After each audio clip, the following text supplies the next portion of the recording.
صحابہ کسے کہتے ہیں؟ صحابہ اس شخص کو کہتے ہیں جس نے نبی کریم صلی اللہ علیہ وسلم کو دیکھا ہو، نبی کریم صلی اللہ علیہ وسلم کی خدمت میں بھی حاضر ہو، نبی کریم صلی اللہ علیہ وسلم کے اوپر ایمان بھی لایا ہو، اور مرنے وقت اس کو ایمان بھی نصیب ہو، تو اس کو صحابہ کہتے ہیں۔ ایسے لوگ بھی موجود تھے کہ نبی کریم صلی اللہ علیہ وسلم کو دیکھا نہیں تھا لیکن ایمان لایا تھا، اس کو صحابہ نہیں کہتے۔ پھر جس نے صحابہ کو دیکھے تو اس کو تابعین کہتے ہیں، اور جس نے تابعین کو دیکھے تو اس کو تبع تابعین کہتے ہیں۔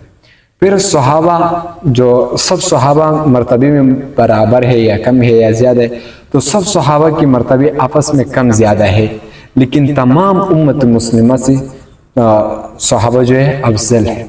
پھر صحابہ مرتبے میں سب سے جو افضل ہے وہ پھر چار ہے، چار صحابہ ایسے کہ سب سے افضل ہے اور صحابہ سے بھی افضل ہے۔ تو اس میں ہے حضرت ابو بکر رضی اللہ تعالی عنہ، یہ تمام امت مسلمہ سے افضل ہے۔ پھر حضرت عمر فاروق رضی اللہ تعالی عنہ، یہ حضرت ابو بکر رضی اللہ عنہ کے بعد تمام امت مسلمہ سے افضل ہے۔